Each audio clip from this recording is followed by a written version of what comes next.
Okay, so today we're going to take a look at Plato, Socrates, and Aristotle. And even though it says Plato, Socrates, and Aristotle, we have to start with Socrates, the man who doesn't write anything down, the man who was known by the nickname Pigface, because he wasn't particularly attractive, as you can see from this marble bust at the British Museum. And he probably knew that, because he ultimately knew that if one is going to achieve arete, one must be aware of their limitations. Know thyself. Be aware of the barrenness of a busy life. Know whether you're doing things that are productive or if you're just idling. He is richest who is content with the least, for contentment is the wealth of nature. The only true wisdom is in knowing you know nothing. And the unexamined life is not worth living. Really, ultimately, the pillar of Socrates' arguments and outlook and his philosophy. As I believe I mentioned before, he didn't write anything down. He belonged to a group of philosophers known as the Peripatetics, people who would walk around, and his students would follow along. Well, fortunately, he had a magnificent student in Plato who did write everything down, and Plato would ultimately have a magnificent student in Aristotle who would ultimately develop the concepts of his teacher, Plato, and his teacher before him, Socrates. So why did Socrates walk around? Why didn't he set up a school for profit? Things like that. Well, he was kind of being an anti-sophist. He knew that the sophists would set up shop and would make money on educating the elite.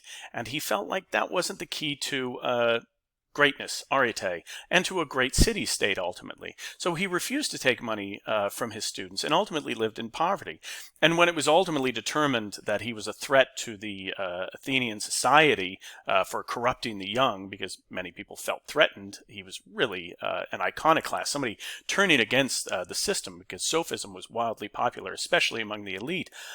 He faces his death with magnanimity, drinking his own hemlock. This story, of course, we get from Plato, so take it with a pinch of salt, that he, talks about, no, it is my time to die and don't mourn my death and all that, really sort of showing ultimately that he practiced what he preached, that he did try to live a noble life and in doing so lived a noble death. So what does it mean to be an anti-sophist? Well, Socrates was interested in the truth, and the only way you can explore the truth is not by winning arguments, but by asking more questions. And in asking those questions, you whittle away the artifice, your biases, and ultimately get to what really is the truth. And that was the key. It's called the Socratic method. So as I mentioned before, Socrates never wrote anything down, but many of his students did, and one of his students whose work survived is that of Plato, a mathematician, a polymath, who really believed in what Socrates stood for, so much so that much of what he wrote were dialogues with Socrates and other people around Socrates. The fundamental concepts that he took from his teacher was that nothing is perfect. Governments, people, nothing. Ideals cannot exist. They are merely concepts that we can aspire to.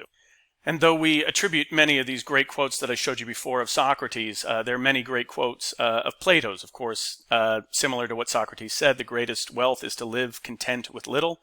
Courage is knowing what not to fear. Necessity is the mother of invention. And ignorance is the root and stem of all evil. Probably the most famous of all these dialogues is what's called the Republic, a reflection, a conversation with Socrates on what is the ideal state, the Republic essentially, and how justice should be administered, order, how to promote character, and the virtues of the city-state, and ultimately that those values that you want in your city-state should be reflected in the individual. And ultimately, who do you want leading? You do not want a democracy. Again, this is what killed Socrates. It was the popular threat that ultimately had him drink his hemlock. So Plato was no fan of democracy. Instead, he liked the idea of a philosopher king that was enlightened, much like his city-state would be. And the Republic is made of 36 dialogues. And one of the dialogues that we're going to focus on is ultimately the allegory of the cave, which we'll go into more detail later. But if I were to reduce it to anything, it's basically the movie The Matrix, that we are ultimately looking at illusions, shadows on a wall as we are chained in a cave. And what happens is, while we were in the cave, a philosopher comes in and says, you're only looking at the shadows in the cave of what's going on outside. And I need you to turn away from those shadows and look to that light. And ultimately it will be blinding, but you will see the truth. And ultimately you will never go back to those shadows. So he's really portraying Socrates as that person who ultimately reveals the truth. And that ultimately we prefer looking at the illusion of life as opposed to the realities of life. And that's why we need philosophers. Now, as I mentioned before, Socrates was of the peripatetic school, walking around. Plato knew better and knew to set up a school to pass on this knowledge to generations, and ultimately a millennium of generations. He would set up what's called the academy.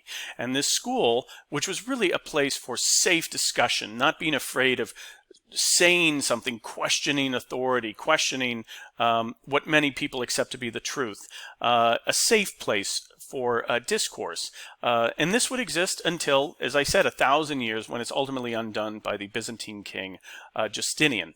And out of this academy came a student by the name of Aristotle, one of Plato's students. And it is Aristotle who departs from his teacher and says, look, these ideals and these concepts of truth are all well and good, but they're not practical. We need to explore the things that will make us better in everyday life. We need to explore ethics and aesthetics, beauty. What does it mean to be beauty? What does beauty mean? Logic, science. Let's go back to those ancient polymaths who came before Socrates and incorporate it into the knowledge that Socrates had given us. Aristotle, too, will set up a school. In this case, it's called the Lyceum. However, like Socrates, it would be more of a peripatetic school. And it would explore far more than truth and republics and good character. It would study science and things like that. But it would also incorporate many of his teachers, Plato's ideas, like the idea of the philosopher king being the best form of government.